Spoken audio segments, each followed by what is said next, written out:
What a trip, man! Hey, We had so much fun. we made it work. It was looking tough there for the daytime bite, but we grinded all night. Your boys stayed up late. I mean, there's a lot of old guys like me on here, and 3, 4 in the morning, you walk in, you go, man, I can't thank you guys enough for fishing so hard. I was impressed, man, because a lot of times if you don't get bit by 10 o'clock or 11 o'clock, you start losing soldiers. And those guys, we caught most of our fish between 1 and 3 a.m. both nights. Yes. So they fished hard. Man, there was some big fish. It was great. I want to get into that in a moment. However, you're the captain of the Apollo, so I thought we'd introduce you to everybody out there and talk a little bit about how you got into sport fishing, how old you were you a pinhead? Maybe just take us through that a little bit. And who that guy was that inspired you as a young man to want to go fishing. You know what? All right, cool. Well, yeah, I grew up fishing at a young age, a little bit of freshwater to start, and then I was lucky my dad actually was really into sport boat fishing. Him and my uncle both took me out. And it's funny you say that because straight up, like, I remember watching your 976 tuna stuff way back in the day. And it's just really cool. You know, I can remember literally like lines. I could quote some of the lines off those VHS, dude. I remember you fishing with that hot chick in a bikini, slabbing squid out, catching Dorado in Laredo, right? Yeah. I had that VHS. I wish I didn't like get rid of it. Oh, I'll get you another one. It was a classic. Yeah. I'm 8, 9 years old. I was watching those. Same thing with like deep color. It's been really cool because I'm getting to take you out fishing now. It's awesome, man. The same thing with Eric over there at the Longfin. One of the first VHSs I watched was deep color with him throwing the backup rod in the water. Oh, yeah. Catching that 218-pound tuna, man. And he built me my first custom rod. And now every year I get to take his charter out on it overnight. It's you know, the Longfin. It's pretty cool. But as far as how I got into it, I was fishing as a young kid. And then I was actually going to college at Cal State San Marcos. I played golf, believe it or not. I was a pretty good golfer. Oh, yeah? Yeah. And I gave up before I had a golf scholarship to start working on the boats because I got a little burnt out on golf. Yeah. I was just decking on the boats. And within a couple of years, I got my license. And I was very, very fortunate that, you know, there's a lot of guys that get their license and they're a night driver forever. Yes. And they didn't really have anyone at the time. They needed a dude and threw me to the wolves, and it worked out. Like the day I got my license, I ran a shark trip 6 to midnight. Like, wow. Here's the keys. Go for it. That's awesome. Yeah. So I've been running boats since, I think 17 years now. No way. Yeah. Because you're a young-looking guy, man. Looking, I'm 39, man. You don't look it, man. Thank you. And the way your work ethic is, well, you know, it's part work ethic, but the enthusiasm you bring, I can see when you're down there on deck, when you're coming in the galley, when you're checking on everybody, when you're working the tangles, you love what you're doing. Yeah, I really do, man. I really do. You know, a few times I've kind of thought, you know, over the years past, oh, you know, maybe the grass is greener, and you try something else in the winter, and you're like, no, dude, that time clock goes slow when you're on land. Let me tell you, it's not fun. So, yeah, I think I'm going to stick with this for a while. You feel like you're living the dream. I get that feeling. I love it. Yeah, it doesn't really feel like a job. You know, the hours are long and you get a little tired at times for sure. But overall, man, it's great. I love it out here. And you know how good that makes me feel? The fact that you watch those dumb videos that I put out and they were something that kind of pushed you to this. And then here you and I are together many years later, and you said it's great you get to take me. I feel like honored to be fishing with you to just see you, that whole full circle thing. It's so great. It is, man. It's really cool. And it's funny because I feel like even back then, the production, you know, you had actual people with video cameras and it was almost better footage. Nowadays, there's so much content where it's just like a GoPro strapped on someone. And it's really not, you know, as cool as, you know, seeing it all from all the different angles. Yeah, exactly. I could still, like that video I was talking about, I could still see all the Dorado like flashing in the water, and you know, it's cool. Yeah, for sure. So I want to get into this trip specifically because it's the best score for the Northern Fleet, I think. Maybe I'm wrong, but I think it's the best score for the Northern Fleet so far this year on Bluefin tuna. Before I get into that, however, we have to talk about it's part of the trip. We had a young lady on here, Jessie, and she literally got lifted off her feet. Then this guy, who you can't see behind the camera, latched onto her along with Shad and saved the day. I mean, these fish, it illustrates a lot of things. The fish are tough, they're big, and you had crew that was Johnny on the spot. It was amazing, man. Really, really great. Yeah, I'm really happy. We actually have almost a completely brand new crew this year. We just did a full repower last year at the end of the season, and yeah, so we've got a lot of new guys, and it's working out good. I'm super stoked on this crew. Both those new deckhands, they're not new to fishing, you know, obviously, but new to this boat, and they're working together great. I got no complaints.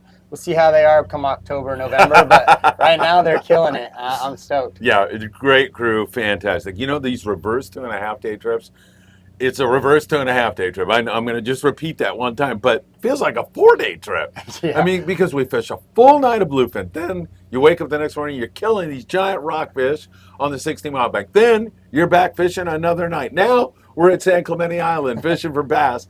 You really get your bang for your buck on these trips. You do, man. You do. It's kind of, it's love-hate, I think, a little bit for the crew. crews Oh, and everything. 100%. I mean, I'll tell you, I wouldn't want to be doing straight day-and-a-half trips. Even back in the day when there wasn't night fishing, those day-and-a-halves can be kind of brutal. Yeah.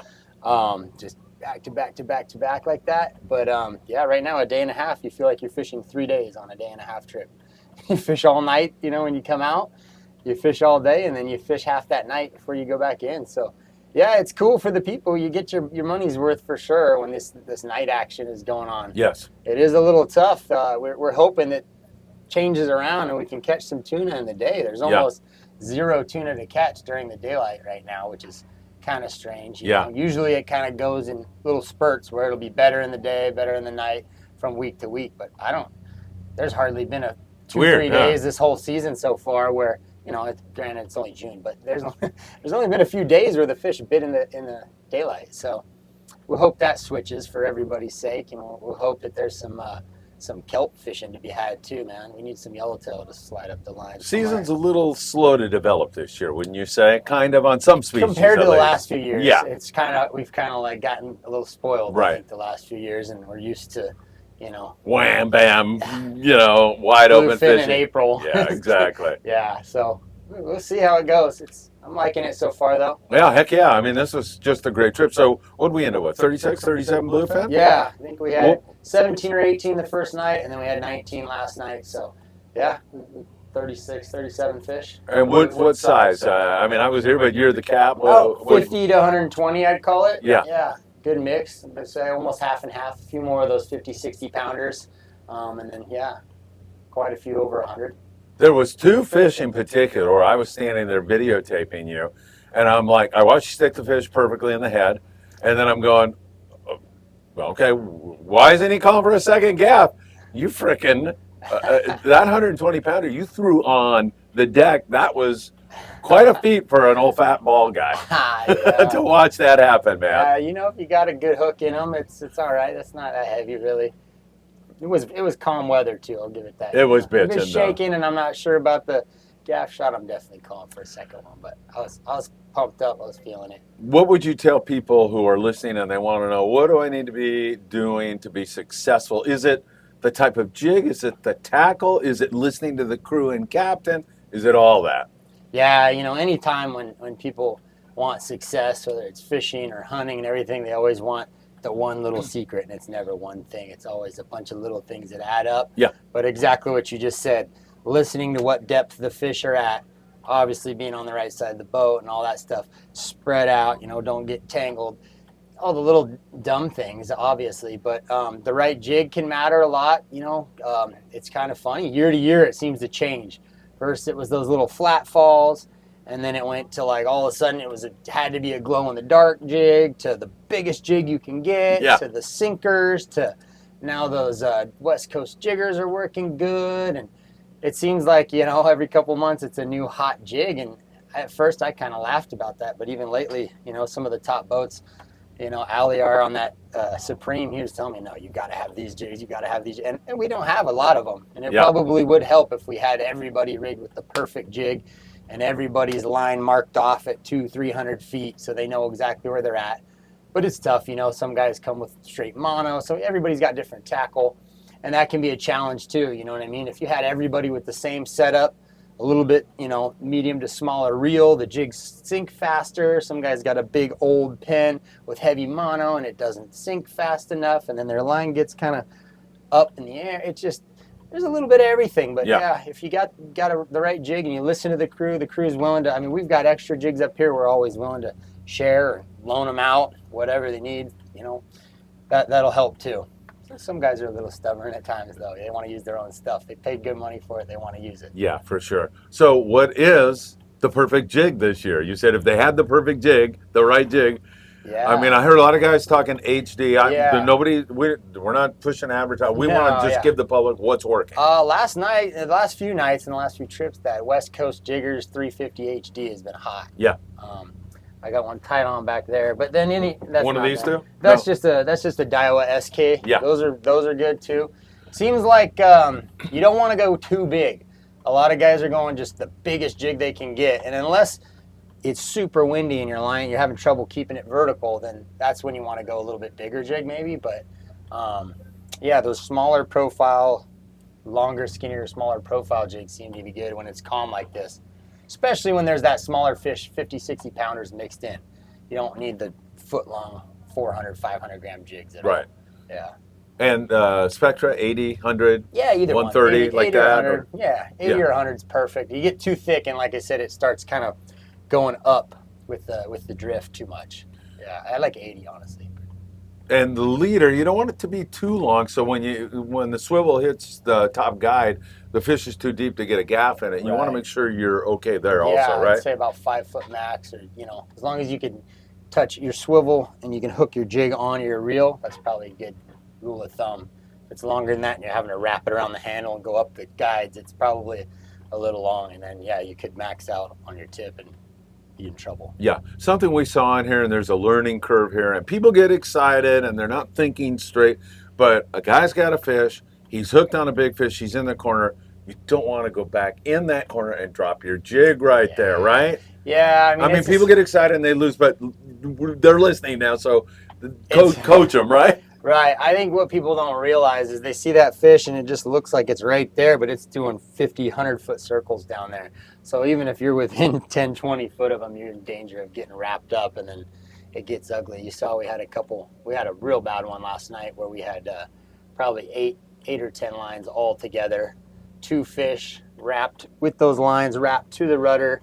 We had to do some cutting. We had to do some splicing on the other side of the boat. We were very fortunate to get, I think at one point we had 3 or 4 hooks. We got those 2 that were in the tangle. I think 2 big ones. Yeah. Yeah. Yeah, they were both 100-pounders, I think. Yeah.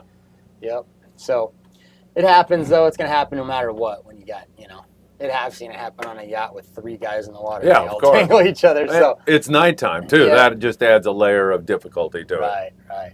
Totally. Tell us a little bit about the Apollo. A lot of guys call her the little big boat. It's like a mini long range boat to me. Yeah, man. This is one of the best looking boats in the fleet. I'll definitely.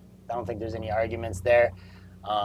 Aluminum boat, super solid. We just got brand new engines. I mean, pretty much gutted the engine room. Everything is just new on this boat now. We used to do everything from like 2 days to 7-day Guadalupe trips. They closed Guadalupe, obviously, which was a bummer.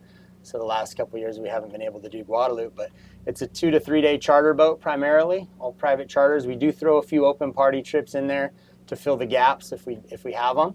But yeah, this boat is dialed.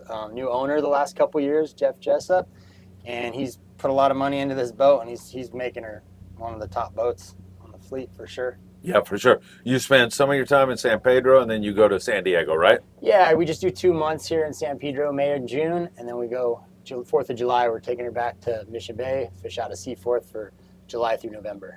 Yep. I can't thank you enough for such a great trip. One other comment, however. Do you ever friggin' sleep? Dude, I mean, most of the time, you're working all day long, and, I still see you walking downstairs at 3 o'clock in the morning checking on everybody. Yeah, it's tough, man, when we do the night fishing and the day fishing. It's like, I got a great second captain, Oscar, who's had a license for a long time, and I probably could and should get a little more sleep. But, until you got a lot of fish on the boat, it's almost like you're going to be awake down there hoping anyways. So, yeah, as it as we get into some better daytime fishing, I think we're all able to sleep a little better once there's fish on the boat, you know? Perfect. Ryan, I can't thank you enough for all your hard work and the great crew and the adventure and memories you provided us all with, man. It was awesome. Thank you, Phil. It's my pleasure. All right, you take good care. All right, buddy. Thank you so much. Yeah.